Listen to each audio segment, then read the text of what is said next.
पृथ्वीराज चौहान को अश्वत्थामा ने दी थी शब्दभेदी बाण की विद्या। भारत के अंतिम हिंदू सम्राट पृथ्वीराज चौहान तृतीय, जिनका कि अजमेर की तारागढ़ पहाड़ी पर स्मारक बना हुआ है, के देहांत के साथ शब्दभेदी बाण का जिक्र आवश्यक रूप से आता है। उन्हें शब्दभेदी बाण चलाना किसने सिखाया या यह विद्या वरदान में दी, इसको लेकर इंटरनेट पर अलग अलग तरीके से जानकारी पसरी हुई है। हालांकि उसके पुख्ता ऐतिहासिक प्रमाण को लेकर सभी जानकार मौन हैं, मगर किसी न किसी हवाले से वे बताते हैं कि उन्हें यह विद्या अश्वत्थामा ने दी थी।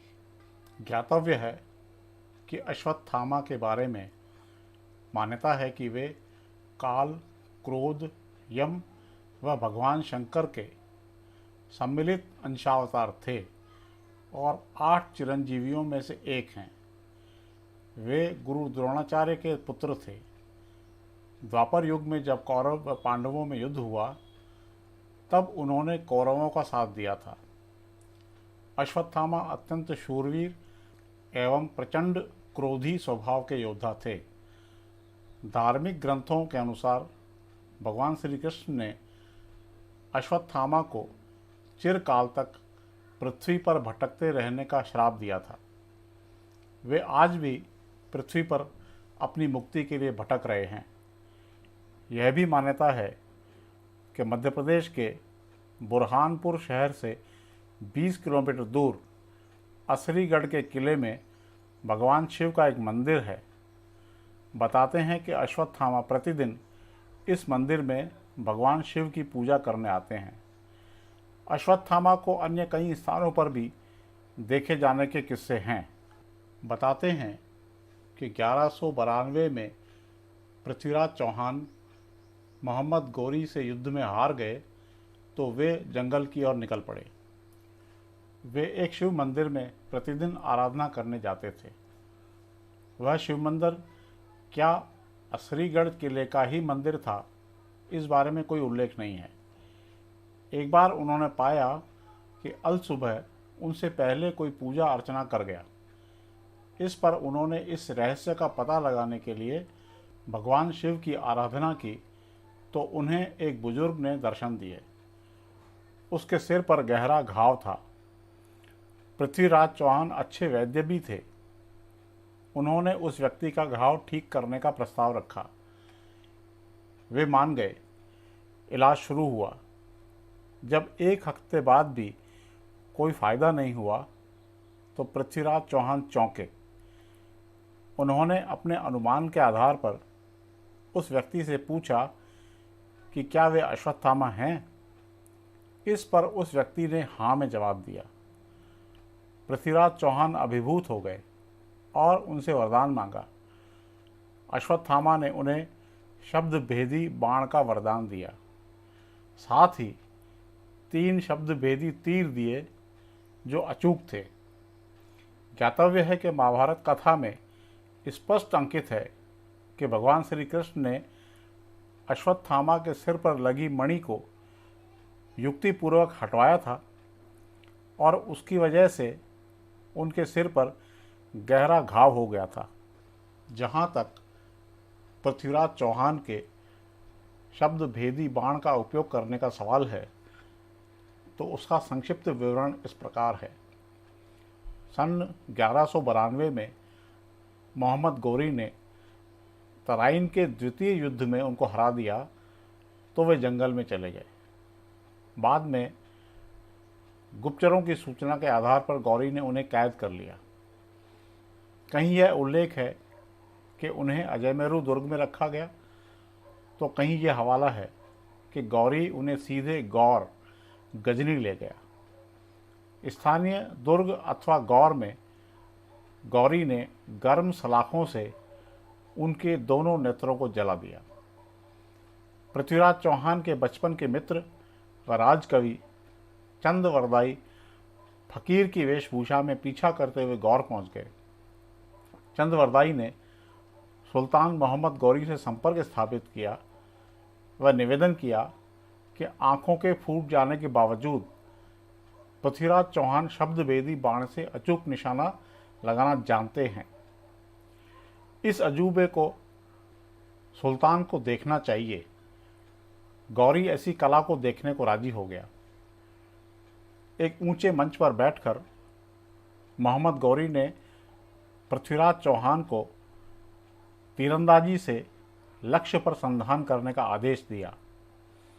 जैसे ही गौरी के सैनिक ने घंटा बजाया, कवि चंद्रवरदाई ने यह दोहा पढ़ा, 4 बांस 24 गज अंगुल अष्ट प्रमाण, ता ऊपर सुल्तान है मत चूके चौहान।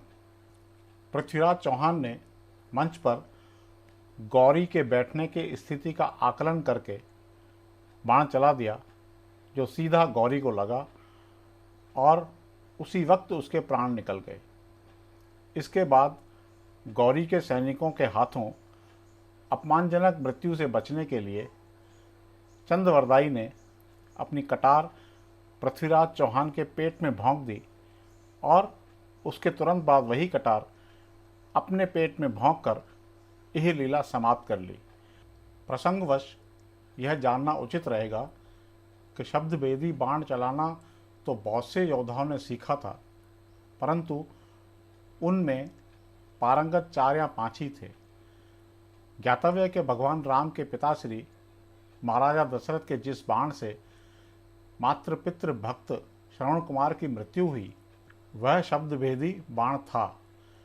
श्रवण कुमार माता पिता को एक तालाब के किनारे छोड़कर पानी भरने गए तो पानी की कलकल की आवाज़ से आखेट को निकले महाराजा दशरथ को यह भ्रम हुआ कि कोई हिरण पानी पी रहा है और उन्होंने शब्दभेदी बाण चला दिया।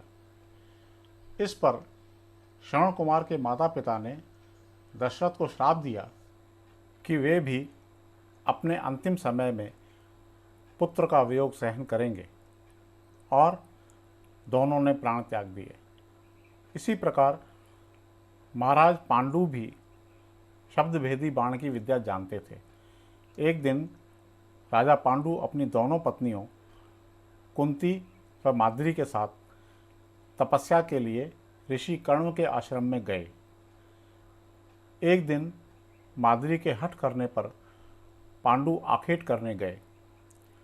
कहीं ये उल्लेख है कि सिंह की गर्जना सुनकर उन्होंने शब्दभेदी बाण चलाया, तो कहीं ये जिक्र है कि उन्हें एक मृग की छाया दिखाई दी जिस पर उन्होंने शब्दभेदी बाण चला दिया।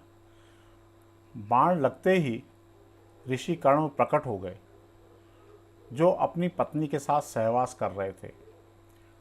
उन्होंने पांडु को श्राप दिया कि जब भी वे अपनी पत्नी के साथ सहवास करेंगे तो उनकी मृत्यु हो जाएगी। एक दिन माद्री एक झरने के किनारे नहा रही थी। उनको इस रूप में देखकर पांडु विचलित हो गए और माद्री के साथ सहवास करने लगे। ऐसा करते ही कण्व ऋषि के श्राप की वजह से उनकी वहीं मृत्यु हो गई। उनके वियोग में माद्री ने भी वहीं प्राण त्याग दिए। इसी प्रकार महाभारत के महत्वपूर्ण पात्र कर्ण, जिन्होंने दुर्योधन की मित्रता के चलते कौरवों का साथ दिया था, उनको भी शब्दभेदी बाण की विद्या हासिल थी। एक कथा के अनुसार उन्होंने एक बार केवल आवाज़ के आधार पर गाय के बछड़े को मार दिया था।